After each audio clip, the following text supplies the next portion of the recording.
Theodore. He's a tugboat and a friendly tugboat too. A friendly tugboat too. Oh, Theodore likes to do the things that friendly tugboats do.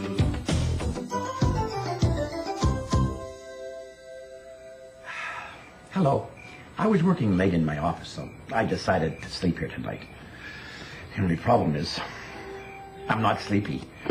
Oh. I should put away my maps.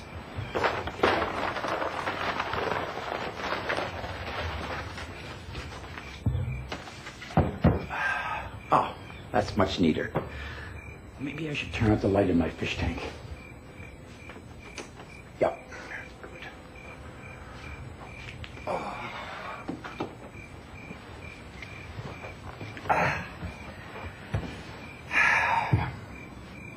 Now what? I still can't fall asleep.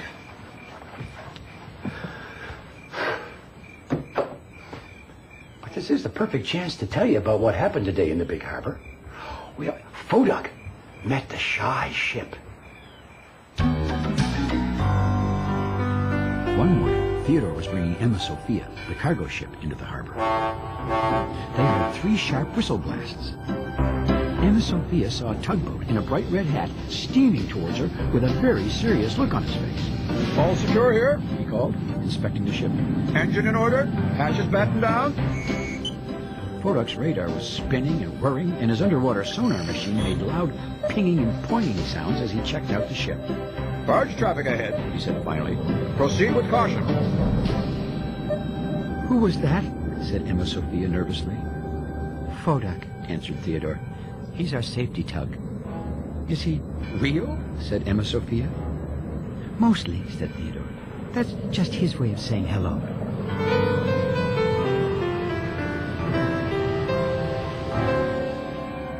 When Foduck finished his patrol, he blew his loudest whistle, just like he always did, and shouted, All safe! The dispatcher was waiting for Foduck when he returned to the Great Ocean dock. Foduck, He said, don't forget, it is your turn to be on the night shift tonight. Oh, well, perhaps I should have a nap now, said Foduck. Got to be sharp for the night shift. That's a good idea, the dispatcher told him. As soon as the harbor was dark and the other tugs were asleep, Foduck woke up to start the night shift. He would be the tug on duty until morning. Foduck began his harbor safety patrol, just like he always did before he started work. First, he turned on all his special equipment. The pinging and the pointing and the whirring and the whistling woke the other tugs. All systems operational. He smiled. Foduck, grumbled George. Go somewhere else and do that.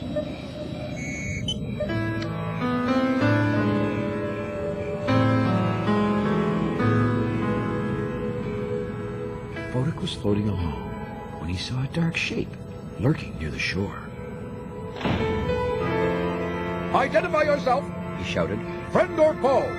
The cable ship, actually. Replied Digby dizzily. What are you doing out here? Said Foduck. Sleeping. Said Digby. That is, I was sleeping. Sleeping. Repeated Foduck. Hey, very good.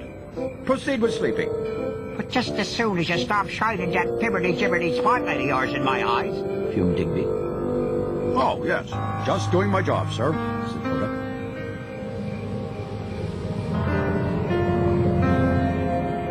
A little later, something else caught Foduck's eye. Guy's Brook, the garbage barge, looked dirty. He said to himself. A clean harbor is a safe harbor. So Foduck decided to give the garbage barge a good spray with his hose. I'm melting! Howled the grumpy barge. You see, Guysbro just hates to be clean. No need for panic, Said Foduck. just doing my job. His patrol was over, and now it was time for him to blow his whistle, like he always did. All safe! He shouted. pipe down, hollered Benjamin. Oh, be quiet, called Lily the lighthouse. Go back to your dock, Foduck, called Rebecca. I wonder why everyone is so grumpy at night, Foduck said quietly. I'm just doing my job. Foduck returned to his dock. Theodore? Theodore, are you asleep? He called. Theodore woke up with a start. What is it? He stammered. Fire? A runaway oil rig? A rocket ship crash? It's nothing, said Foduck. That's the whole problem. Theodore looked puzzled. So Foduck explained. I have the most modern safety equipment in the harbor, and I can't even do my job. Everyone's upset at me all of a sudden. But, Foduck, Theodore said softly, knowing you're there just makes us all feel safer. Well, it doesn't feel safe to me when I'm not doing anything, frowned Foduck. Theodore watched Foduck float sadly back out into the harbor. There didn't seem to be anything he could do to make his friend feel better.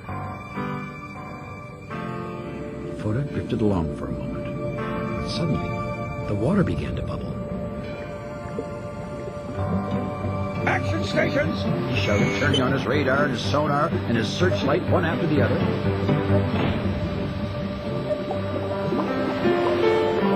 Oh, it's only you, Northumberland submarine, he said. Foduck turned off his radar, and his sonar, and his searchlight. There's a ship outside the harbor who's been there for 2 nights now, said Northumberland. She won't come in. Won't come in? Repeated Foduck, scanning towards the ocean. Oh, I've been talking and talking to her, explained Northumberland, and I think the reason she won't come in is that she's shy. She doesn't know anybody here. Foduck's engine skipped a beat. At last, something to do. I'll go right out there and bring her in, he cried. Once again, Foduck turned on his radar and his sonar and his searchlight, ready for action. Negative, said the sub. Your job is to get the harbor calm and quiet so she won't be afraid, and then attempt to bring her into dock. Oh, said Foduck, quietly turning his radar and his sonar and his searchlight off again. Can I count on you? Said Northumberland. I'm in time for the job, shouted Foduck, blasting his whistle. Remember, calm and quiet, whispered Northumberland, slipping away again. And you don't have much time. She's getting ready to leave. Foduck hurried off. Calm and quiet, he repeated loudly. We can't sleep, a voice called. Foduck looked around and saw it was Bayswater Barge, who was docked beside Brunswick Barge. Be calm and quiet, Foduck ordered. We're not tired, said Bayswater. We're very restless, added Brunswick. Are your bumpers out of air? Frowned Foduck, inspecting the barges. Are your ropes tied tightly? We want a story, said Brunswick. Yes, tell us a story, agreed Bayswater. I'm the safety tug, frowned Foduck. I don't tell stories. Please, begged Brunswick. A story, pleaded Bayswater. Shh, said Foduck, alarmed. Very well, I'll tell you a story. Foduck cleared his throat and began.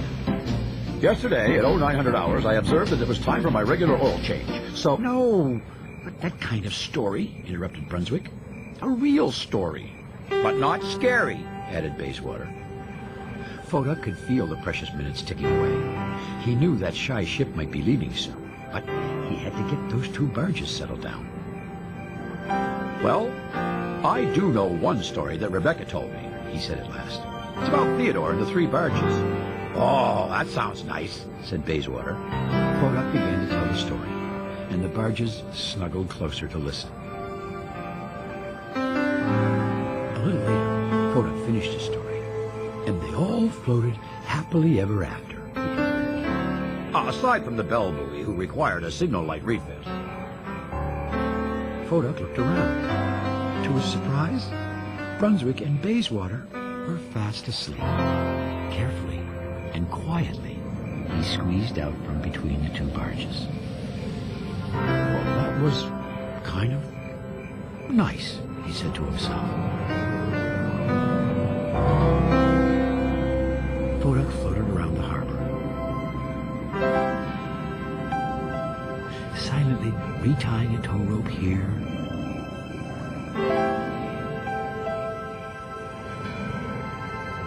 Gently moving a buoy that was out of spot there. And this time, everywhere he went, instead of grumpy words and angry looks, he heard friendly snorts and satisfied smiles as he gently tucked the harbor in for the night. At last, all was calm and quiet. Finally, it was time to find the shy ship. Foduck turned towards the ship, but first he turned off all his special equipment. "Hello," Foduck called softly. "My name is Foduck." "My name is Kokoma," said the ship softly. "I hear you're worried about coming into the harbor," Foduck went on. "I guess," said Kokoma. We have a perfect safety record, Foduck said firmly. "I mean," he corrected himself, "it's perfectly nice. It's a friendly place." "It is?" said Kokoma. "Oh, very friendly," repeated Foduck. "Will you take me in?" said Kokoma slowly. "Well," said Foduck, "I suppose I could." Foduck carefully tugged Kokoma into the harbor. "Oh, it does look nice here," said Kokoma. "There's no place nicer," said Foduck. Foduck gently moved Kokoma to her dock. "You'll be just fine here," he said. "I'm on duty all night. Just call if you need anything. That's what safety tugs are for," he added, beginning to head off. "It's kind of dark," called Kokoma. "Could you stay with me until morning?" "Well, this seems pretty quiet," said Foduck. "Please?" said the ship.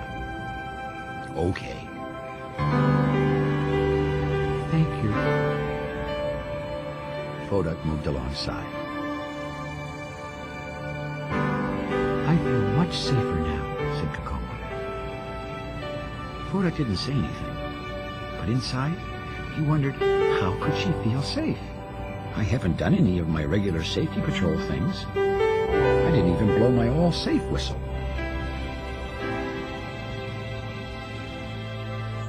Later, as the sun was just peeking out over the edge of the harbor, Foduck looked around. The tugs were in their dock. The ships were in theirs. And over in the distance, he could see the barges, snoring soft little barge snores. He could hear Kokoma's engine purring beside him through his hull. And then, almost in a whisper, Foduck called, "All safe."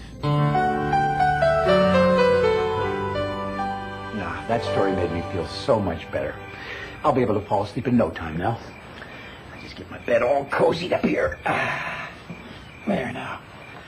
Thanks for visiting us here in the Big Harbor, and we'll see you all again next time. Good night. Now, what's another nice thought to think of? Oh, yeah.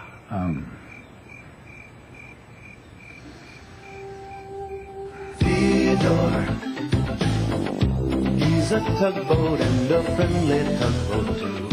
A friendly tugboat too. Oh, Theodore likes to do the things that friendly tugboats do. Pushing and a pulling in the great big harbor, in the great big world is so much fun. So many brand new things to discover. Waking with the sun, gotta get the job done. Oh, Theodore and Emily, Foduck, Hank and George, and the harbor master too.